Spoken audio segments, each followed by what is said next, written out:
Muy buenas tardes, gracias por acompañarnos en un espacio más de la televisión legislativa con el Frente Amplio. Hoy me acompaña la diputada Ligia Fallas Rodríguez. Doña Ligia, como siempre, un gusto tenerla en este espacio. Sí, muchísimas gracias. Es una gran oportunidad realmente contar con espacios como estos para poderle llegar al pueblo con información. En la Asamblea Legislativa es muy difícil que contemos con un espacio para poder brindar lo que está pasando, lo que acontece en la corriente legislativa, y entonces aprovechar estos espacios es sumamente enriquecedor. Bueno, doña Ligia, con usted siempre hay un montón de temas de qué hablar, denuncias que hacer, propuestas que trae, pero hoy quisiéramos concentrarnos en uno de los temas que usted también le pone mucha energía, es el tema de género. Empezando por algo que sucedió ayer en la Comisión Plena Segunda, cuando uno de los proyectos que el Frente Amplio viene impulsando desde hace bastantes años tuvo un importante avance, el proyecto de cuentas satélites. Cuéntenos y explíquenos un poco de qué se trata. Bueno, en realidad este proyecto, como bien dices, es un proyecto que tiene muchos años de estar en la Asamblea Legislativa, y está aquí en la Asamblea Legislativa porque no se ha entendido realmente lo que es una cuenta satélite. Y cuando se habla de cuenta satélite y del porcentaje del Producto Interno Bruto, generalmente las personas piensan que esto va a afectar el Producto Interno Bruto, que de cierta manera se le va a asignar un presupuesto, y entonces empiezan los problemas, porque la agenda de género, todo el mundo se compromete y todo el mundo hace discursos maravillosos, pero todo queda en el papel, siempre y cuando no afecte el presupuesto, no se le tenga que asignar recursos o se le tenga que dar un puesto de dirección, de toma de decisiones a una mujer, hasta ahí llegó el encanto, hasta ahí llegó el amor y hasta ahí camina la agenda de género.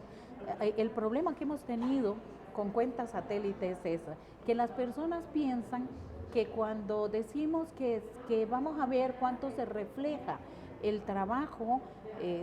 reproductivo que se hace en los hogares, que es el que permite ese trabajo productivo que da el Producto Interno Bruto, la gente dice, bueno, ya paremos aquí, no puede seguir porque las mujeres nos van a afectar el presupuesto. En realidad, una cuenta satélite la podemos poner con un ejemplo muy claro, que no, haciendo una analogía con los géneros, con respecto al turismo, que a la gente tal vez le queda más fácil comprender. Por ejemplo, México pensaba que el turismo internacional era el que generaba más recursos al Producto Interno Bruto, y siempre tuvo políticas para fomentar e incentivar el turismo internacional. Cuando crean las cuentas satélites en turismo y se hace toda la investigación, se dan cuenta que es el turismo regional, el turismo local, el nacional, el que aporta realmente el mayor porcentaje al Producto Interno Bruto. Eso hace que se definan políticas públicas para incentivar el turismo nacional. Y en este caso entonces estaríamos hablando de que además de las cuentas que ya tradicionalmente se llevan y se consideran en el cálculo del PIB, ahora tendríamos una cuenta adicional que estaría poniéndole un valor al trabajo de las mujeres a la hora de hacer las tareas domésticas, de cuidar a los niños y niñas, a las personas mayores, a las personas discapacitadas, y ver entonces cuánto representa eso de los ingresos y de los recursos y la riqueza de un país. Exactamente, y eso es que hay que ver que lo más importante, bueno, primero que toda la riqueza, quien la produce es el trabajador. El trabajador es el que genera el recurso, el que aporta realmente al Producto Interno Bruto, y ese trabajador puede salir a trabajar, puede aportar, porque alguien queda en el hogar haciendo las tareas del hogar, cuidando no solo a niños, cuidando a niños enfermos crónicos, adultos mayores. Esa persona que queda en el hogar con todas esas tareas es quien permite que realmente ese Producto Interno Bruto se dé. Y lo que hace la cuenta satélite es asignarle un valor a ese trabajo para poder definir en un futuro políticas públicas que ayuden a erradicar la brecha de género que existe. Y también en el campo de lo simbólico, ¿verdad? Que las mujeres amas de casa reconozcan también que lo que hacen es un trabajo, que su familia lo reconozca, ¿verdad? El típico caso del chiquito, la chiquita en la escuela que le preguntan, ¿y qué hace su mamá? Y dice, mi mamá no trabaja, ¿verdad? Aún y cuando se pasa 24 horas trabajando en la casa, también contribuimos a ese cambio de conciencia en lo simbólico. Y es importante porque aquí en la Asamblea Legislativa, el primer poder de la República, que define las leyes, elabora leyes, aquí no se toma en cuenta, en ninguna ley se transversaliza esa condición, esa situación, porque ha estado totalmente invisibilizado. Y eso es la importancia que tienen estas cuentas satélites. Yo me pongo a ver, por ejemplo, cuando se aprobó el proyecto para hacer la Ruta 27. Cuando se aprueba esta Ruta 27, se aprueba la ley. Ahí no se transversaliza, no se ve en ningún lugar la condición que tienen las mujeres. Bueno, es la mujer la que cuida a los niños, es la mujer la que cuida a los enfermos, a nadie le preocupa una carretera que corta comunidades, que quedan de un lado instituciones educativas, puestos de salud, al otro lado los hogares. No existe en toda la Ruta 27 una sola zona peatonal, un solo puente peatonal, no existe absolutamente ninguna forma de atravesar esa carretera, porque al final son las mujeres las que tienen que llevar los enfermos a los EMAIS, son las mujeres las que tienen que llevar los niños a las instituciones educativas, entonces no se define, no se prioriza y no se toman en cuenta necesidades tan grandes como esa. Eso es lo que tenemos que tener nosotros a la hora de aprobar este proyecto de ley de cuentas satélite, que se tomen en cuenta todas esas particularidades, todas esos grandes aportes que han permanecido invisibles a través del tiempo que realizan las mujeres en los hogares y que a la hora de que definamos las leyes aquí se tomen en cuenta y cuando se vaya a hacer otra carretera sepan que una mujer va a quedar a un lado de la carretera con su hogar y que al otro lado va a estar el EBAIS, que al otro lado va a estar el mercado, que al otro lado va a estar las instituciones educativas y que quién se va a hacer cargo y que cómo se van a cruzar esas carreteras. Son cosas que no se han tomado en cuenta por tantos años y yo al día de hoy estoy muy contenta con el proceso que vivimos ayer en la Plena 2. Ayer se llegó a un acuerdo para aprobar el proyecto. Se habían hecho unas recomendaciones por parte del Banco Central que fueron acogidas por todas las fracciones. Sin embargo, no podían incorporarse al proyecto porque el proyecto desde la legislación anterior había quedado con todo el tiempo vencido para hacer algún aporte y lo único que quedaba era aprobarlo o rechazarlo. Entonces, anoche se aprobó y estamos esperando a la próxima semana para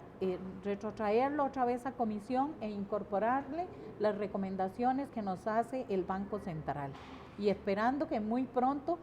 se le dé la aprobación al proyecto y que sea una realidad, que Costa Rica avance como avanzan otras sociedades, como avanzan otras naciones en la agenda de género. Y precisamente, doña Ligia, en la agenda de género, ¿cómo cuesta avanzar? ¿Cómo cuesta ver realmente que se concrete todo eso que a veces está en discursos? Y precisamente aquí en la Asamblea Legislativa, a partir de los cambios que se dieron este 1 de mayo, hemos visto que hay mucho discurso de igualdad, pero mucha práctica de desigualdad. Y usted también ha estado señalando un caso concreto que tiene que ver con la Comisión de Jurídicos. Tal vez si nos cuenta de qué se trata esa preocupación. En la Comisión de Jurídicos, a pesar de que hubo compañeras diputadas que externaron su deseo de participar, esa comisión se integró solo con varones.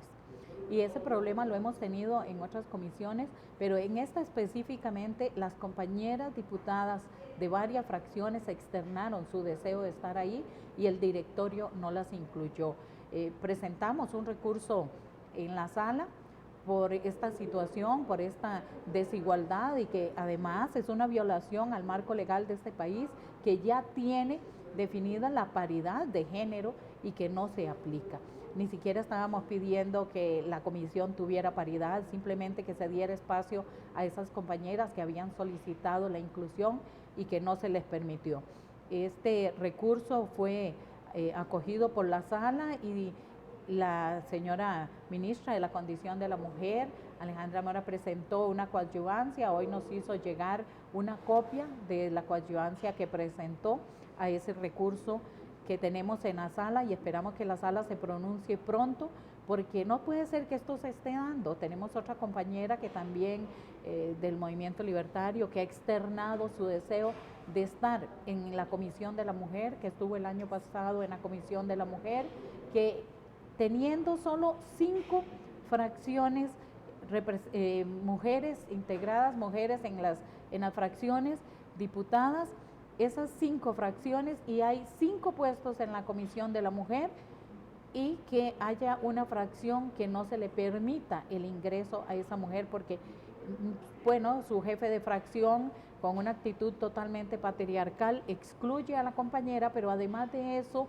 el directorio, que es a quien le corresponde designar e integrar las comisiones, la deja por fuera, ratificando esa actitud totalmente patriarcal del diputado del Movimiento Libertario. Y finalmente, doña Ligia, en el minutito que nos queda, otro de los temas de género que teníamos en esta agenda tiene que ver precisamente con la política de género que no camina. Eso es de lo más doloroso que tenemos aquí en la Asamblea Legislativa. Una política de género que fue aprobada en forma unánime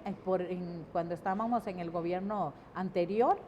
y que esa política de género, en el momento en que llega al directorio y a la administración, deciden frenarla, y deciden frenarla única y exclusivamente porque la unidad técnica de género, que es la que le brinda el apoyo a la Comisión de la Mujer, debe estar ubicada en el organigrama en un puesto de toma de decisiones y se le debe asignar un presupuesto. Por eso es que hablaba yo de cuando iniciamos este espacio, de que es muy fácil hablar bonito y que todo quede en el discurso y todo quede en el papel, pero que cuando a las mujeres, para que eliminemos esta brecha o por lo menos reduzcamos la brecha de género, se les debe asignar un puesto de toma de decisiones o se les debe asignar un presupuesto, ya hasta ahí llega el encanto, hasta ahí llega todo y se frena, y en este momento tenemos la política de género frenada porque no la han permitido que camine en este